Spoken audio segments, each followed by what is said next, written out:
14 septembre, la plénière de la Chambre basse du Parlement a examiné et adopté 5 projets de loi d'habilitation sollicités par le gouvernement et a déclaré recevable le rapport du bureau sur les initiatives parlementaires au cours de cette session finissante. Ces rapports résument les activités menées notamment par le bureau, par la plénière et par la commission permanente en spécifiant les décisions qui ont sanctionné chaque activité. Parmi les lois d'habilitation examinées et adoptées par la plénière de ce samedi, plusieurs concernent des matières liées au ministère des Finances. Le patron de ces ministères, Doudou Famba, qui a porté ces projets de loi devant les élus du peuple, a déclaré que ces autorisations attendues de ces élus nationaux vont permettre au gouvernement d'exécuter le projet de développement le plus urgent.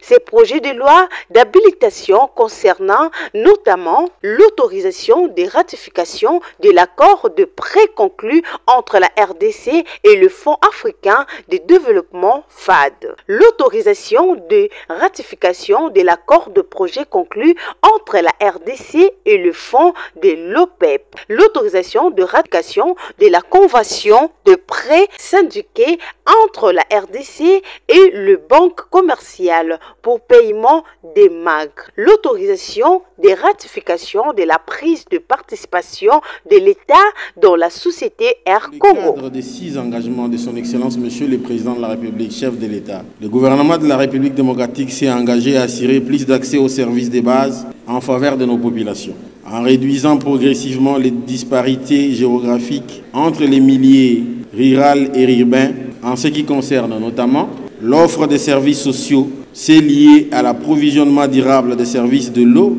et de l'assainissement. 2.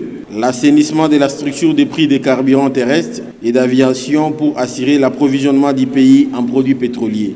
Et 3. Enfin, le développement des transports aériens pour assurer les transports à l'intérieur et à l'extérieur du territoire de la République démocratique du Congo par la mise en place d'un système de transport aérien fiable, organisé et efficace fondé sur les normes internationales définies par l'Organisation de l'aviation civile et internationale, OACI.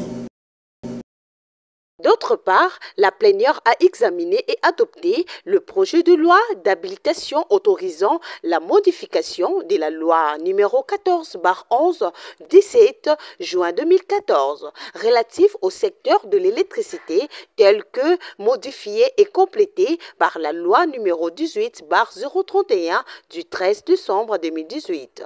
Porté par le ministre des Ressources hydrauliques et électricité, Teddy Luamba, la modification de cette loi relative au secteur de l'électricité propose plusieurs innovations, dont les énergies renouvelables, la transition énergétique, la décarbonisation et tant d'autres, grâce à l'accompagnement de la Banque mondiale dans le cadre du programme M300. C'est un programme de la Banque mondiale qui prévoit de pouvoir sortir 300 millions d'Africains de l'obscurité, donc en les permettant à avoir un raccordement à l'électricité. Et la RDC est positionnée comme un des pays fondamentaux dans cette solution. C'est un accompagnement de pratiquement 16,5 milliards de dollars qui se fera en 7 ans. Nous avons le premier pilier, c'est le pilier de renforcement des infrastructures. Le deuxième pilier, ça sera le pilier de l'intégration régionale. Le troisième axe, ça sera l'axe de la décarbonisation. Plus de 70% des fonds alloués dans le programme du M300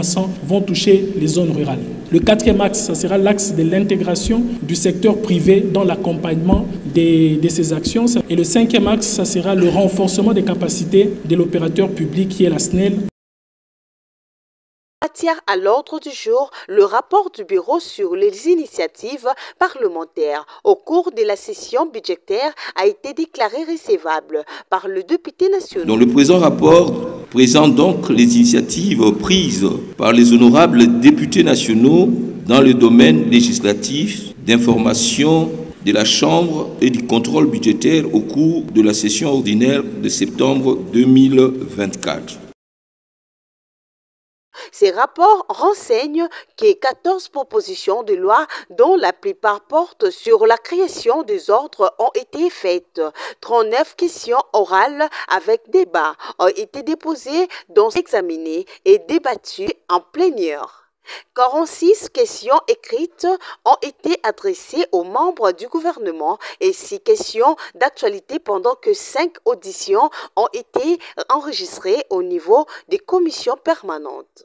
D'autre part, la plénière a mis sur pied une mission d'enquête sur l'insalubrité, les constructions anarchiques et les embouteillages dans la ville-province de Kinshasa. Qui sont pour? Qui sont contre? Qui s'abstiennent? Cette loi est adoptée et merci, honorables députés.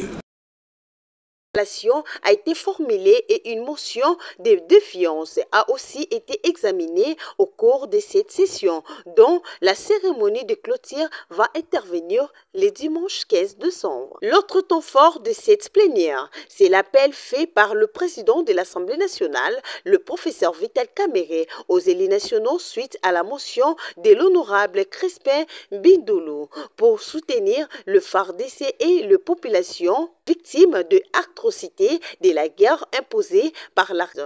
À ce sujet, les députés nationaux ont adhéré à la proposition du speaker de la Chambre basse du Parlement fixant un montant forfaitaire de $500 américains. Moi, je pense que nous devons considérer un minimum de $500. Vous savez que par ces gestes, vous venez de prouver non seulement votre générosité, mais aussi votre patriotisme. Les modalités de ce soutien à l'effort de guerre vont être fixées par le prochain